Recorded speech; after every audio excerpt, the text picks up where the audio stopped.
Perkenalkan, nama saya Campanan Berita dari 11 IPS 3. Kali ini saya ingin menjelaskan tentang hierarki dalam gereja Katolik. Dalam pemakaian kanonikal dan umum, merujuk kepada orang-orang yang memegang otoritas dalam sebuah gereja Kristen. Dalam gereja Katolik, otoritas utamanya terdiri dari para uskup, sementara para imam dan diakon bertugas sebagai para asisten mereka, rekan kerja atau pemberi bantuan. Dalam esensi eklesiologi dari istilah tersebut, hierarki artinya tatanan suci dari gereja dan tubuh Kristus sehingga menghormati keragaman hadiah dan pelayanan yang dibutuhkan untuk penyatuan sejati. Menurut tata susunan yurisdiksi ada pada paus dan para uskup yang disebut kolegialitas.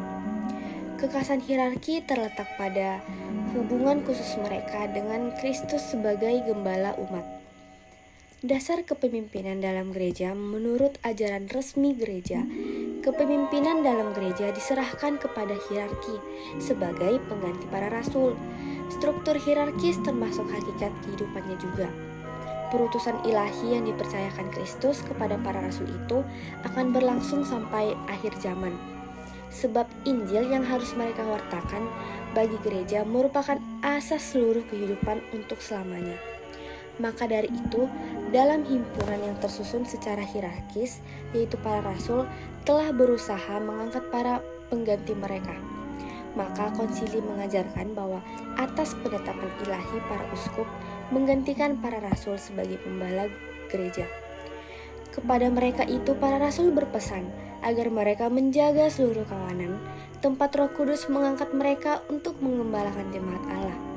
Pengganti mereka yakni para uskup dikehendakinya menjadi gembala dalam gerejanya hingga akhir zaman. Maksud dari atas penetapan ilahi para uskup menggantikan para rasul sebagai gembala gereja ialah bahwa dari hidup dan kegiatan Yesus timbullah kelompok orang yang kemudian berkembang menjadi gereja seperti yang dikenal sekarang.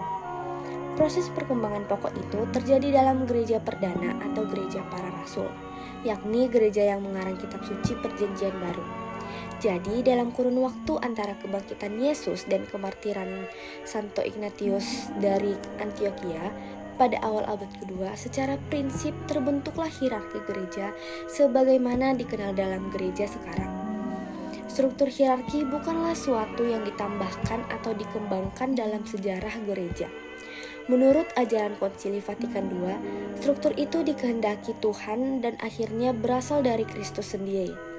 Hal ini dapat dilihat dalam sejarah hierarki di bawah ini. 1. Zaman para rasul. Awal perkembangan hierarki adalah kelompok ke-12 rasul. Kelompok inilah yang pertama-tama disebut rasul. Rasul atau apostolos adalah utusan. Akan tetapi setelah kebangkitan Kristus, sebutan rasul tidak hanya untuk kelompok ke-12, melainkan juga utusan-utusan selain kelompok ke-12 itu. Bahkan akhirnya, semua utusan jemaat dan semua utusan Kristus disebut rasul.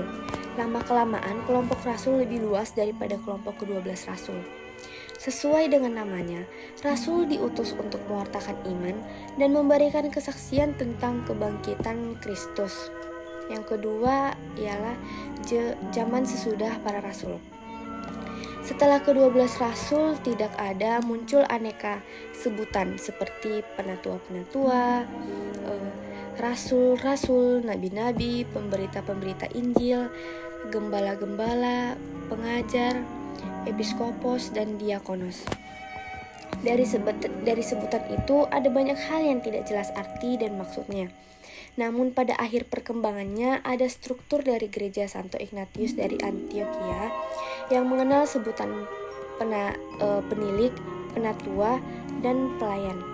Struktur inilah yang selanjutnya menjadi struktur hierarki gereja yang menjadi uskup, imam, dan diakon. Di sini yang penting bukanlah kepemimpinan gereja yang terbagi atas aneka fungsi dan peran, melainkan bahwa tugas pewartaan para uskup lama-kelamaan menjadi tugas kepemimpinan jemaat. 1. Dewan para uskup yang dipimpin oleh paus.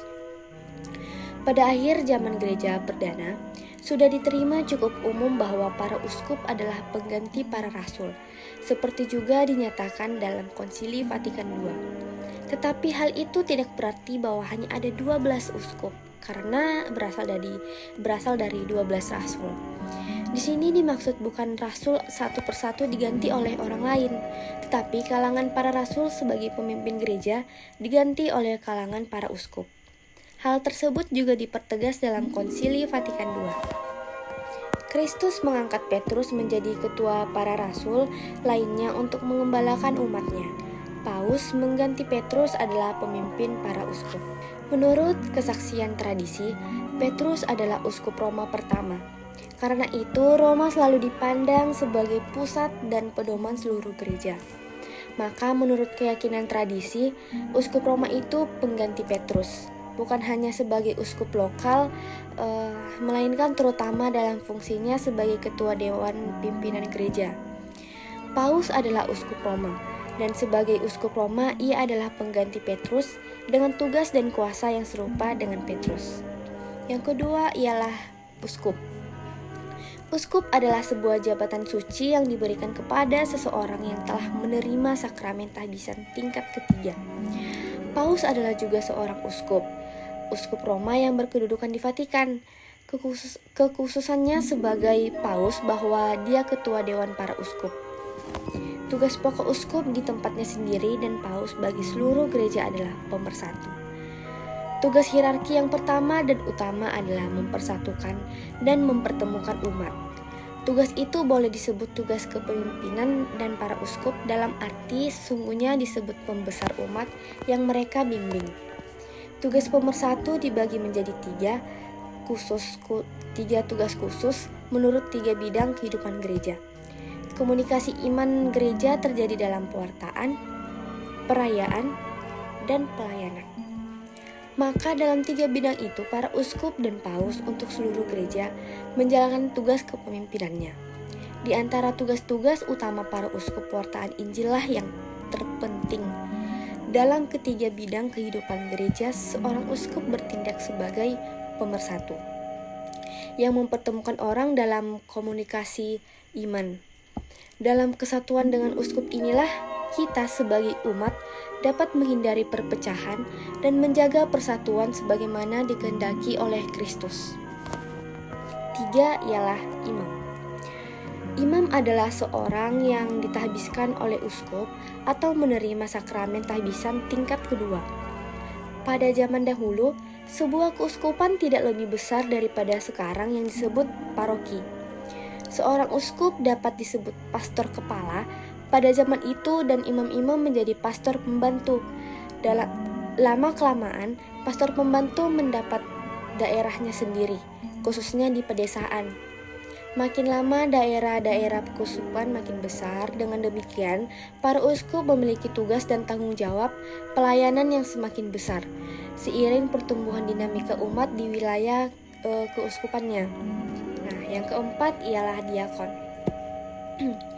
Pada tingkat hierarki yang lebih rendah terdapat para diakon yang ditumpangi tangan oleh uskup dan menerima sakramen tahbisan tingkat pertama. Tahbisan itu bukan untuk imamat, melainkan untuk pelayanan. Mereka pembantu uskup tetapi tidak mewakilinya. Para uskup mempunyai 2 macam pembantu, yaitu pembantu umum atau disebut dengan imam dan pembantu khusus yang disebut diakon.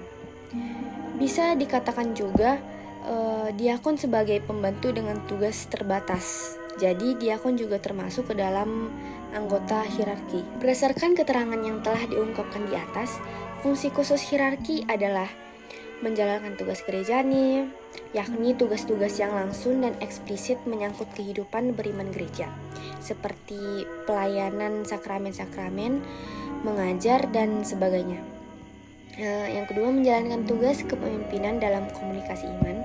Yang ketiga, hierarki mempersatukan umat dalam iman dengan petunjuk, nasihat, dan teladan. Sekian dari saya, mohon maaf jika ada kesalahan dalam kata maupun kekurangan. Saya Campana Barita ingin mengakhirinya. Sekian dan terima kasih.